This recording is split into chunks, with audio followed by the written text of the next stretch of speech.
सभी को राधे राधे, हरे कृष्णा। आपके अपने YouTube चैनल प्रेम भक्ति में आप सभी का तहे दिल से स्वागत है एक बार फिर से। आइए इसी के साथ आज हम सुनेंगे मार्गशीर्ष मास की कथा महात्म 7। तो चलिए मन में श्री हरि का ध्यान करते हुए कथा को सुनते हैं। भगवान विष्णु का द्वाद अक्षर मंत्र है ओम नमो भगवत वासुदेवाय नमः। शास्त्रों के अनुसार इस मंत्र का जाप करने से संसार की कोई भी उपलब्धि हासिल की जा सकती है और प्रत्येक प्रकार का सुख और मन को शांति और सुकून मिलता है। यह प्रभु का मंत्र अति ही उत्तम माना गया है। साथ ही भगवान विष्णु के मंत्र का जाप करने से जीवन के संकट दूर होते हैं और धन वैभव सुख संपन्नता आरोग्य और लंबी आयु की प्राप्ति होती है। इस मंत्र का इतना महत्व बताया गया है। ओम नमो भगवते वासुदेवाय का अर्थ है ओम, मैं भगवान वासुदेवाय अर्थात भगवान विष्णु को नमन करता हूँ या फिर करती हूँ। द्वाद अक्षर मंत्र ओम नमो भगवत वासुदेवाय भगवान विष्णु के भक्तों के लिए अत्यंत प्रभावशाली और महत्वपूर्ण माना गया है। इस मंत्र का निरंतर जप करने से मनुष्य के सभी पाप समाप्त हो जाते हैं और उसे सद्गति की प्राप्ति होती है, उसे सभी सुखों की प्राप्ति होती है। इसलिए भगवान के मंत्र का जाप हमें जरूर करना चाहिए। आइए उसके बाद अब हम जानेंगे कि प्रभु नारायण के हाथ में जो शंख है उसकी पूजा किस प्रकार से की जाती है और उसका क्या महत्व है। श्री भगवान आगे बताते हैं कि फिर उससे मुझ भगवान का ध्यान करना चाहिए। उस पर बैठे हैं जिनके 4 हाथ हैं, जिनके महान कमल शंख चक्र और लोह गदा धारण किए हुए हैं। भगवान 1 करोड़ चंद्रमाओं के समान हैं।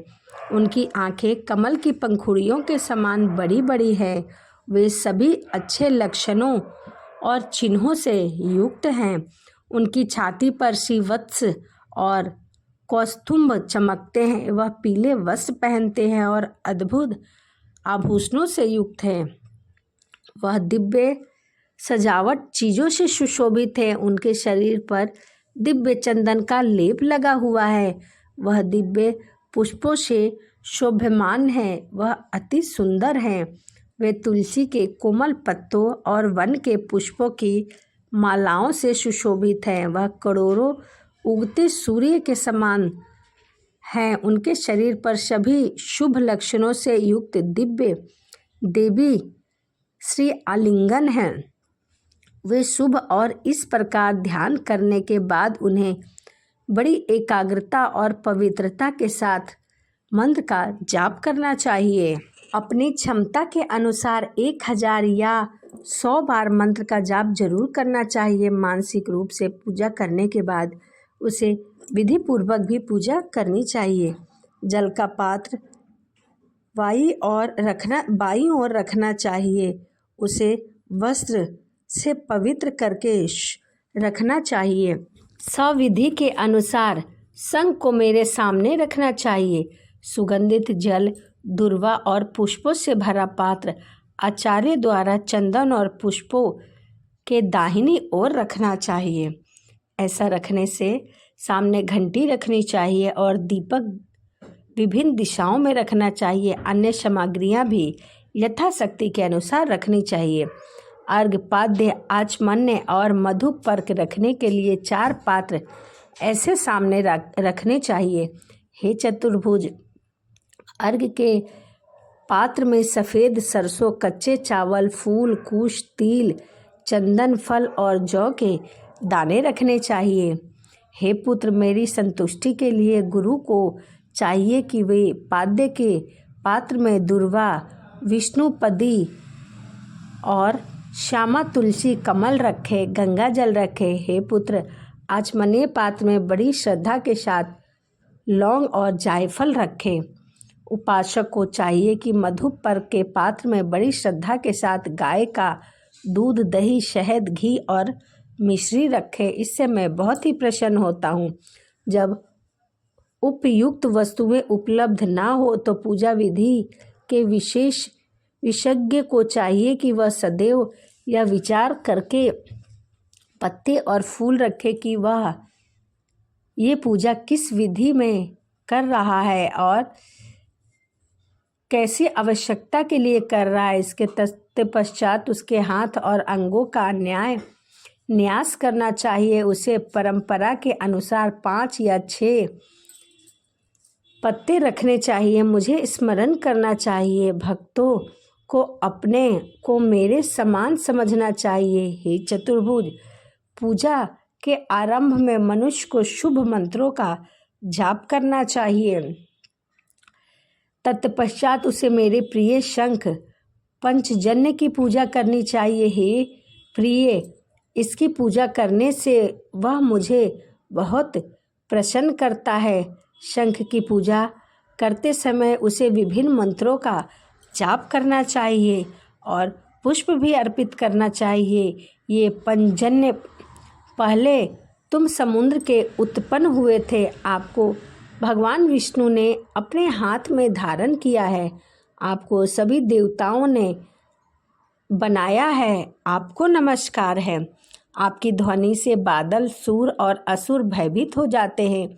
10,000 चंद्रमाओं के समान तेजस्वी आपको नमस्कार है। हे पंचजन्य, राक्षसों की स्त्रियों के गर्भ हजारों की संख्या में पाताल में नष्ट हो जाते हैं। आपको नमस्कार है। शंख के दर्शन मात्र से सभी पाप नष्ट हो जाते हैं। जैसे सूर्य उदय के समय कोहरा गायब हो जाता है, उसी प्रकार शंख को छूने से उसके पाप नष्ट हो जाते हैं। यदि वैष्णव भक्त शंख को हाथ में लेकर उसे प्रणाम करता है और इन मंत्रों का उच्चारण करता है तो मुझे स्नान कराता है उस शंख से, तो उसका अनंत कोटि पुण्य बढ़ जाता है। तत्पश्चात सुगंधित तेल से मूर्ति का अभिषेक करना चाहिए और चंदन और कस्तूरी शुद्धिकरण आदि भी करना चाहिए। मुझे मंत्रों सहित परम पवित्र सुगंधित जल से स्नान कराना चाहिए। इसके पश्चात प्रियतम अर्घ्य, पाद्य, आचमनीय और मधु पर्व अर्पण करना चाहिए। इसके तत्पश्चात समस्त आवश्यक सेवा करनी चाहिए। मंत्रों का उच्चारण करना चाहिए। पीठ को विधि पूर्वक दिव्य वस्त्र और आभूषण से अलंकृत करना चाहिए। इसके तत्पश्चात पुष्पों के पीठ की पूजा भी करनी चाहिए। इस प्रकार से शंख की विशेष महत्वता बताई गई है। श्री हरि ने बताई है कि किस प्रकार से करनी चाहिए पूजा अर्चना। शंख को भोग के लिए कुछ मीठे पकवान, खीर और पुआ का भोग जरूर लगाना चाहिए। कपूर और पान के साथ भक्तिपूर्वक भोग लगाना चाहिए। उसे भक्तिपूर्वक सुगंधित पुष्प अर्पित करने चाहिए। 10 द्रव्य से धूप तथा 8 मन भावक दीप अर्पित करने चाहिए। फिर परिक्रमा करनी चाहिए। फिर बड़े आदर के साथ स्रोत द्वारा स्तुति करनी चाहिए और भगवान को समर्पित कर देना चाहिए। तो यह शंख की पूजा विधि थी। इति श्री स्कंद पुराणे मार्गशीर्ष मास पूजा विधि 7वां अध्याय संपूर्ण। तो मार्गशीर्ष मास की अध्याय 7 यहीं समाप्त होती है। इसी के साथ वीडियो को यहीं समाप्त करते हैं और आपके साथ मिलते हैं अगली वीडियो में। सभी को राधे राधे, हरे कृष्णा, जय श्रीमन नारायण।